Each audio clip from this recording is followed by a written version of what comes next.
vereador na manhã desta quinta-feira.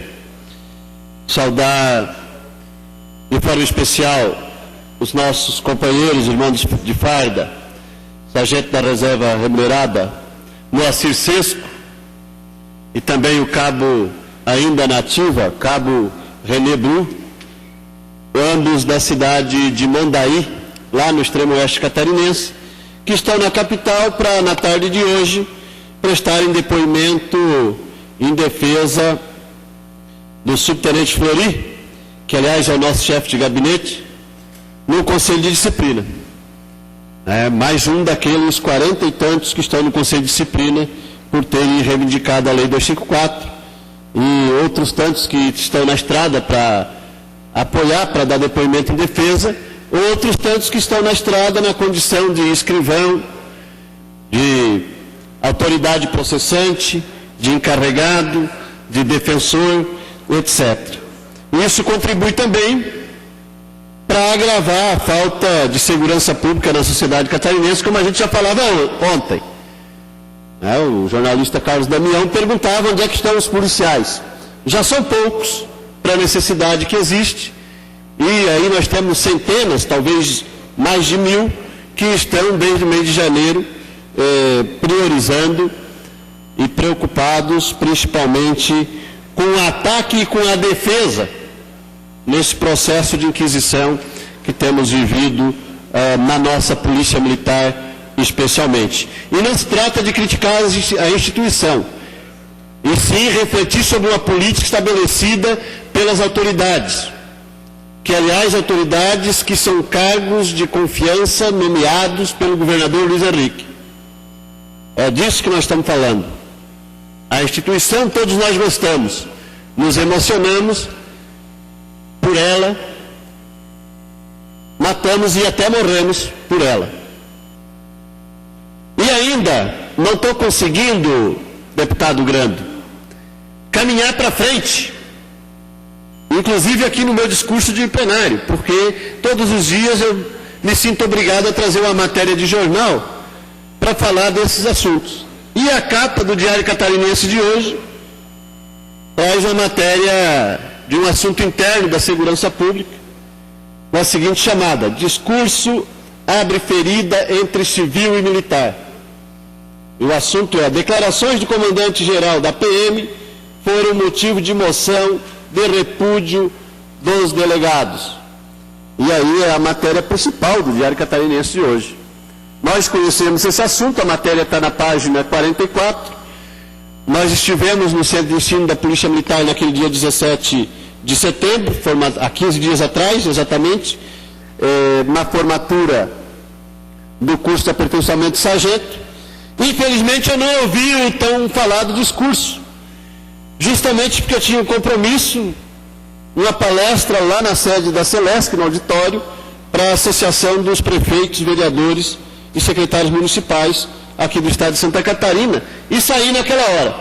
Mas pude, como podemos ver posteriormente, até porque a Polícia Militar colocou no site, na página oficial da Polícia Militar, na internet tem o discurso do comandante-geral. Parece que alguém está se orgulhando daquele discurso, né? E os delegados estão fazendo uma moção contra. Não foram só os delegados que se sentiram ofendidos com o discurso do comandante-geral naquele dia. Os sargentos do CAIS, os formandos daquele dia, os familiares, os amigos, outros praças que estavam lá, a convite dos formandos ou escalados em forma, acharam também um horror o discurso do comandante. O comandante nega que tenha ofendido a Polícia Civil e diz que fez o discurso para estimular o espírito de corpo da sua tropa. Da sua tropa. E eu fico aqui me perguntando, se aquele é um discurso de estímulo, o que ele faria se eventualmente quisesse dar uma bronca no efetivo? Porque, deputado Lício, aquilo foi um esculacho geral. Se aquela é a forma de estimular, talvez se tenha para compreender também a motivação, né, dos policiais militares do Estado de Santa Catarina. Porque foi de fato uma coisa meio esquisita.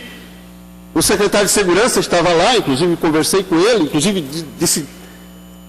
conversei com ele que teria que sair naquele horário. E logo em seguida o comandante e o secretário, o deputado Ronaldo Benedetti, foi falar e ele meio que justificou, dizendo, o comandante está emocionado, né, pelo fato de etc. Não quis, evidente, de dizer mais do que isso, até porque seria antidiplomático o secretário, né, mas o que ele quis dizer, ele quis dizer, isso sou eu que estou dizendo. Como já disse aqui, de outra autoridade do Estado. O comandante estava ou está desequilibrado. Reúne o efetivo para estimular, mas passa aquele baita daquele esculacho. Fala de coisas que tem 38 anos na polícia, que somando o tempo de serviço dele e do pai dele dá 70 anos, portanto ninguém tem moral para falar dele. E evidentemente que isso não constrói. Mas os delegados estão fazendo a moção, nós nem tomamos nenhuma iniciativa, embora tenha citado, o comandante tenha citado o meu nome. Não tomamos nenhuma iniciativa porque depois de 20 e tantos anos na polícia, não é Sesco e Brum, a gente acaba ficando acostumado já com grosseria. Então para nós já não é muita novidade, o couro vai ficando duro, e a gente vai passando meio reto por cima de um bocado de grosseria que temos que ouvir ao longo da nossa trajetória na segurança pública.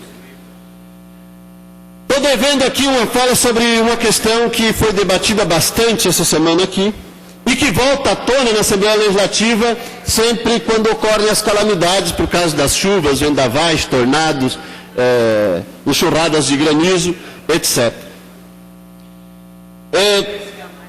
Tem um discurso que diz que talvez a responsabilidade seja nossa mesmo, porque aprovamos aqui o Código Ambiental, o projeto da Serra do Tabuleiro. Eu votei contra o projeto do Parque da Serra do Tabuleiro e no Código Ambiental eu me abstive. E já fiz autocrítica nessa tribuna dizendo que deveria ter votado contra. Votei errado, portanto, deveria ter votado contra. Mas considero exagerado atribuir ao Código Ambiental, até porque os efeitos dele ainda não começaram a ser sentidos, assim como o da Serra da Parque do Tabuleiro, as enxurradas. Agora, não quer dizer também que esse assunto não esteja relacionado. É exagerado afirmar que é por causa disso, mas não quer dizer que não esteja relacionado. Outro debate importante em Santa Catarina, na questão ambiental, é a tentativa de construir uma indústria de exploração fosfateira aqui em Aritápolis, que tinha gente defendendo e parece que felizmente o Ministério Público mandou embargar. A fosfateira de duas multinacionais, a Bunge e a Yara, multinacionais de origem estadunidense, que vinham ali destruir a Serra Geral e todos os municípios daquela região e o meio ambiente.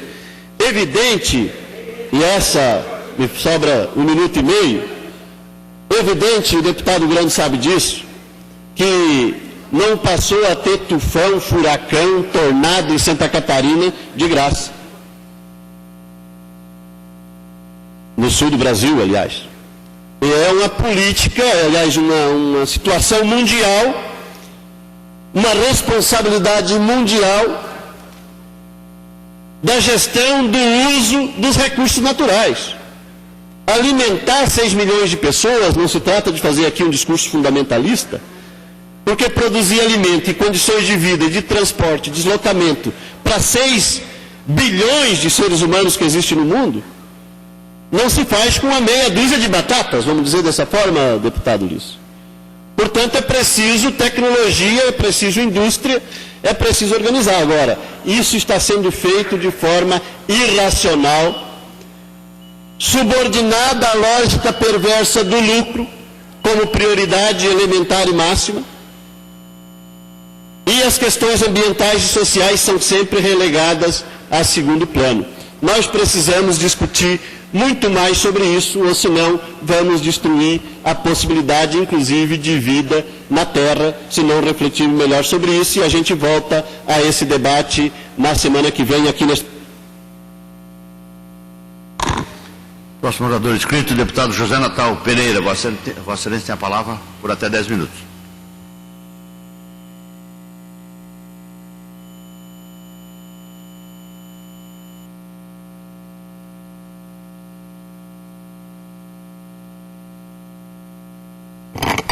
Senhor presidente, senhores deputados, pelas